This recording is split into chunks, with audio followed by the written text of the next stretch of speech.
Some moments in life do not just happen, they arrive. They interrupt you like a forgotten melody you suddenly remember. A moment when time slows, breath catches, and everything familiar seems to pause. It feels like the universe has stopped just long enough for you to notice that something sacred is unfolding. If you have ever met someone and felt like you were being introduced to something ancient, not new, you are not alone. Many of us have, and that feeling, that deep, inexplicable knowing, it is not just a romantic fantasy. It is a kind of spiritual memory. Before we begin, make sure to subscribe to the Siphos Depth channel and join our growing community of seekers, dreamers, and souls in search of something more. Tell me in the comments, have you ever felt this kind of connection before? That soul-deep recognition that defies logic? I would love to hear your story. Carl Jung believed that the meeting of two souls is not accidental, he wrote. The meeting of two personalities is like the contact of two chemical substances. If there is any reaction, both are transformed. And in that transformation, something divine is at work. It is as if the universe, maybe even God, conspires behind the scenes to bring two people together, not just to love, but to awaken. But this awakening rarely arrives the way we expect. See, we are conditioned to chase comfort, ease, predictability. But the soul craves something else entirely. And when the divine decides it is time, it does not just hand you a soulmate wrapped in a bow. It shakes you. It places a mirror in front of you, in the form of another person. Not to flatter your ego, but to undress it. That mirror will not just reflect your beauty. It will show you your shadows, your fears, your unfinished stories. And that is the first sign this is not just another connection. When God intends for two people to meet, He does not simply orchestrate circumstances. He awakens echoes, ancient echoes within them. You will feel it as a pull before you see it clearly, like a whisper. You cannot translate but feel in your bones. A longing that is hard to describe, not desperation, but a quiet urgency, a sense that someone somewhere is meant to find you. But here is where most people get confused. They think that soulmate love will feel effortless. They think it will be a soft landing. But often it starts with resistance. When the real thing comes, your ego might panic. You might feel triggered, unsteady, even scared. Because deep down, some part of you knows this person is going to change everything. And that is not a romantic idea. It is a spiritual truth. Soulmate connections often begin in chaos because something within you must die to make space for what is being born. Jung warned us there is no coming to consciousness without pain. And if you have experienced it, you know what I mean. That moment when love no longer feels safe but sacred. That moment when you realize this is not just someone to love. This is someone who sees you. And here is the truth. Being seen is terrifying. Especially when you have spent your whole life trying to be acceptable, polished, put together. But a true soulmate does not care about your presentation. They sense your essence. They speak to the parts of you you have hidden even from yourself. You will feel naked in front of them and somehow free. This is not infatuation. It is not lust. It is not a checklist of compatibility. It is recognition. And recognition feels more like remembering than discovering. You look into their eyes and it does not feel like, who are you? It feels like, oh, it is you. It is the collapse of time, the dissolution of logic. You might even feel like your body arrived last, but your soul was already waiting. And yet many people run from this. I have seen it. I have even felt it myself. When something this powerful arrives, the instinct is not always to surrender. Sometimes it is to retreat, because we are not used to being loved at a soul level. We are used to being chosen for our roles, our appearance, our usefulness. But when someone chooses your soul without asking it to perform, you panic because it demands authenticity. There is no hiding anymore, no pretending, no performing. And for some of us, that is the most terrifying intimacy there is. But it is also the most healing, because in that kind of relationship, your wounds do not get ignored. They get witnessed, not to be fixed. but to be understood. That is the difference between a karmic partner and a divine soulmate. A divine relationship reveals the lesson, and that revelation, it frees you. You stop running from yourself. You stop bargaining for love. You stop shrinking just to be chosen, because suddenly you realize, I was never too much. I was just too much for the wrong mirror. Jung believed the soul carries within it an image of the other. Thema in a man, the animus in a woman. This internal blueprint is what magnetizes us towards someone who mirrors that archetype. But here is where it gets tricky.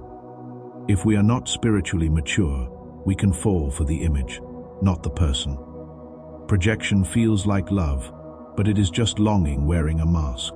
And that is why God will often allow the illusion to shatter, because He wants you to love what is real. Real love does not idolize you, it awakens you. And that awakening, it is not always poetic. Sometimes it is messy, uncomfortable, even painful. But it is never destructive. It burns away illusion so that only truth remains. I believe that is why soulmate love arrives when we least expect it. When we are no longer grasping, controlling, or begging the universe for a partner. It arrives when we have begun to enjoy our solitude. When our loneliness has taught us how to listen to ourselves. When we have stopped performing for attention and started healing for alignment. This is divine timing, not romantic urgency. And when that moment comes, it does not knock loudly. It enters quietly. You may meet them in a grocery store or in a random conversation, maybe even online. And yet, the ordinary context does not matter because the energy is undeniable. It hums in your bones. You feel peaceful and charged, still and electrified, familiar and completely new. And that is when you know something sacred is unfolding. What makes this kind of connection so profound is not just the love itself. It is the recognition of who you become. In its presence, you begin to notice that you are not reaching for validation. In the same way, you are not clinging or chasing or molding yourself to be accepted. Instead, you find yourself expanding, opening, becoming more you than you have ever allowed yourself to be, and not because the other person completes you, but because they reflect you clearly, honestly, unflinchingly. It is no longer about whether this person fits your expectations or checks your boxes. That all fades into irrelevance. What matters now is how they activate you, not in a triggered defensive way, but in a deeply awakening one. Their presence calls parts of you forward that you did not even know were asleep, dreams you tucked away, truths you have silenced, courage you have buried under years of people-pleasing and survival. And you watch yourself unfold, not because you have to, but because you want to. And they are doing the same, because divine connections are not one-sided. They evolve in harmony. They challenge both people to rise, to be seen, to strip away the armor. There is no savior, no pedestal, just two souls learning to meet each other as they are, and still choosing to stay. But this is not to say it is easy. In fact, it can feel anything. But you will still encounter conflict, still feel vulnerable, still get scared. But the difference is this time you stay, you talk, you face it together. You do not shut down at the first sign of friction, because deep down you know the friction is not a threat. It is a signal, a flare that something within needs attention, love, healing. And when you meet someone who sees that, really sees it, and does not walk away, it rewrites something ancient inside you. Because many of us grew up with the idea that love is conditional, that love must be earned, that love will leave when we are too much or not enough. But real love, the kind Jung hinted at, the kind rooted in divine design, does not abandon you when you are messy. It leans in, it listens harder, it holds your trembling hands and says, I am still here. And sometimes that kind of love arrives after the heartbreaks, after the betrayals, after the seasons where you begged for something that never came. You needed those chapters, even if they tore you apart, because they softened you, refined you. They helped you understand what not to accept, so that when this true resonance arrived, you would recognize it, and you would be ready. Because let us be real, if it had come earlier, you might not have been able to hold it. You might have sabotaged it, projected old wounds onto it, or tried to squeeze it into an old, outdated version of yourself. But now you have shed enough of your old skin to see clearly, to feel without flinching, to receive without guilt. And let me just say, that is no small thing. To receive love without flinching is revolutionary, because many of us are used to being hyper-independent, used to giving, fixing, showing up for others while ignoring our own needs. We are trained to believe that vulnerability equals weakness, that needing someone makes us less. But with a soulmate connection, needing is not a deficiency.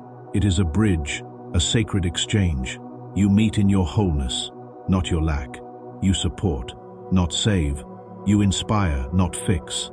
And when you love from that place, the relationship becomes a force of growth. Not a refuge from pain, but a canvas for truth. A space where both people are safe enough to unravel, to rebuild, to evolve. And here is something I personally believe. The most divine partnerships are not about creating a perfect love story. They are about co-creating a container where both souls feel free to become their most truthful selves. That is why when God brings two soulmates together, it is not just for romance. It is for a purpose. Together, you might build a family or a movement or a quiet, intentional life that radiates light simply by existing. You might trigger each other into deep healing or call each other into creative brilliance. You might challenge the world's definition of success and build something entirely your own, whatever it looks like. It will not be ordinary because you are not ordinary, and neither is the connection. This is sacred geometry in motion, divine orchestration disguised as chance. And once you have tasted that level of resonance, you will never settle for less again. Not out of arrogance, but reverence. Reverence for what it feels like to be met. To be mirrored without distortion, to be chosen without masks. So if you are still waiting for this, do not lose heart. Do not fall for the illusion that you are asking for too much. You are not. You are just finally ready for something real, something that does not need to be chased or forced, something that arrives and stays. And when it does, you will not have to question it because your soul will remember. And yet, remembering is not always immediate. Sometimes the recognition comes in waves. At first, it is a feeling, a subtle familiarity in their voice, their laugh, their silence. And then it builds the way they listen, the way they notice the things you never had to say, the way they look at you like you are already whole, not because of what you offer, but because of who you are when no one's watching. That kind of remembrance does not require a resume of compatibility. It bypasses logic. It does not need a list of mutual hobbies or a shared Spotify playlist. It just is, and you find yourself saying things like, "I do not know why, but I trust you," or "This feels like something I have waited lifetimes for." Some people will laugh at that, dismiss it, call it woo-woo or irrational. But if you have ever felt it, you know how real it is, more real than anything that came before it, because it does not come from the mind. It comes from the body, from the soul, from that quiet, sacred place inside that has never been fooled. And when someone touches that place, you never forget it, ever. Even if the relationship changes, even if it does not look the way you expected, even if the connection forces you to evolve in painful ways, because soulmates do not always come to stay.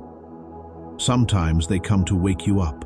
Sometimes they arrive to open a door you have been terrified to approach alone, to hold a mirror to your heart and say, "This is what is possible. This is who you could be if you stop hiding." And I know that is not what people want to hear. We want soulmates to stay forever, to marry us, to grow old with us on porches and in photographs. But the soul does not work by fairy tale timelines. It works by lessons, by divine unfolding. And sometimes the most sacred thing a soulmate can do is leave. not out of betrayal, but completion, because their role was never to fill you. It was to ignite you, to pull you into alignment with who you were born to be. And after that, your path might diverge. You might mourn them like a death, and yet you will feel more alive than ever, because they left you with something eternal, a knowing, a flame, a memory that does not burn you, but guides you. And if you are lucky, if you are truly blessed, your soulmate will stay, not because they have to, but because they choose to again and again. They choose you, not the version of you that fits a mold, but the one that keeps breaking and rebuilding. They hold space for your darkness without shrinking your light. They call you out with love and call you back with grace. They see your rawness and remain unshaken. And you do the same for them, because in a divine partnership, love is not a contract. It is a practice, a ritual, a choice every single day, even when it is hard, especially when it is hard. Because that is what makes it sacred. It is not that you never fight. It is that you fight for each other. It is not that you always agree. It is that you honor the differences. It is not that you never get afraid. It is that you face the fear together. That is when love becomes more than romance. It becomes a revelation, a place where truth is not punished but welcomed. Where vulnerability is not a risk, it is a requirement. Where growth is not optional, it is inevitable. And here is the paradox no one tells you. When you find this kind of connection, it does not make life easier. It makes it real. You no longer have the luxury of pretending. You are seen too deeply for that.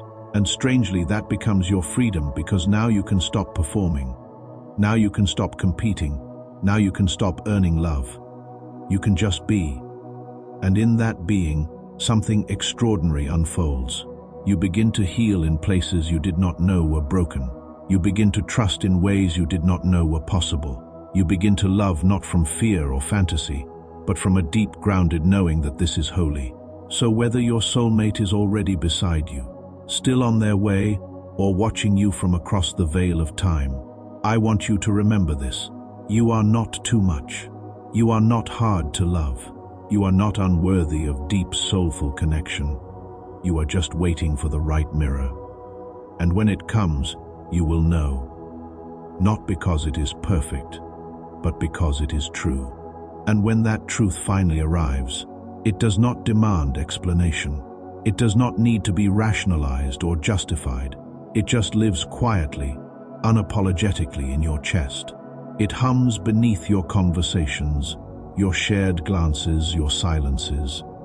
You begin to sense that the sacred does not need to be loud to be real. In fact, the most divine connections speak the softest. They whisper instead of shout. They show instead of prove. They stay instead of begging. That is when you understand what people mean when they say, the soul knows. The soul does not measure love by flowers, texts, or promises. It measures love by presence, by attention, by the sacred commitment to growth, even when it is uncomfortable, especially when it is uncomfortable. Because that is where love stops being an emotion and becomes a choice. And let me tell you something from the deepest place in my heart. When you have been misunderstood for most of your life, when your sensitivity has felt like a burden, when your silence has been mistaken for indifference, it is transformative to be met by someone who gets it, who does not just tolerate your quiet, but cherishes it, who does not fear your depths, but dives into them with you. You begin to unlearn all the false things you believed about love. You stop mistaking intensity for intimacy. You stop confusing attention for devotion. You stop settling for relationships where you have to abandon yourself to be accepted, because now you have tasted the truth, and it is nothing like the world described. It is slower, deeper. It is the kind of love that lets you exhale, that does not rush your healing or minimize your shadows. It holds them with care, with reverence, not to fix you, but to walk with you. And that walking, that shared journey, that is the soul's curriculum. Because in the end, a divine connection is never about possession. It is about partnership. It is not about control. It is about communion. It is not about completing each other. It is about awakening what was always within. And as you walk this path, you may notice your vision changing. Your goals, your desires, your values. You are not just evolving alone now. You are evolving together. But do not get this wrong. It is still your journey. You are still responsible for your growth, your boundaries, your healing, and so are they. The relationship simply becomes the space where both of your individual transformations are witnessed and supported. It becomes a mirror, not a bandage, a forge, not a fantasy. It asks more of you, but gives more in return. Because nothing catalyzes personal evolution like being truly seen by someone you trust. Someone who does not flinch when your pain rises. Someone who meets your tenderness with steadiness. Someone who says, "You do not have to hide here," and you believe them. Not because they said it, but because they have shown it over and over again with presence, with patience, with the quiet kind of love that does not make grand declarations, but lives in the day-to-day. The morning coffees, the difficult talks, the subtle way their eyes soften when you speak your truth. That is the kind of love that changes people, that teaches them they are safe, not just in someone else's arms, but in their own skin. Because when love becomes a sanctuary, it rewrites every narrative you have carried. You stop viewing yourself as someone to be tolerated. You start viewing yourself as someone to be cherished. You do not just attract love, you become it. Not in a codependent way, but in the most sovereign, soul-rooted way imaginable. You begin to move differently, speak more clearly, say no more easily. You know your value now. You honor your intuition.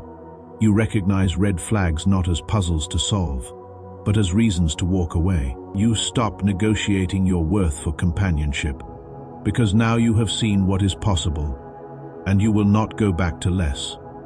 Not because you are bitter, but because you are clear. And clarity is one of the most divine gifts love can give. It is not always easy. It requires courage, but it is the kind of clarity that holds you steady through the storms, that reminds you who you are when everything else gets loud, that says you are not crazy for wanting depth. You are just ready, and readiness. It opens doors, it aligns timelines, it changes everything. Because when you are ready, the universe responds. Not always immediately, but inevitably. Because God does not forget what He has woven into your soul. And when He brings someone to meet you there, it is not luck, it is design. And in that design, you will find not just romance, but reverence.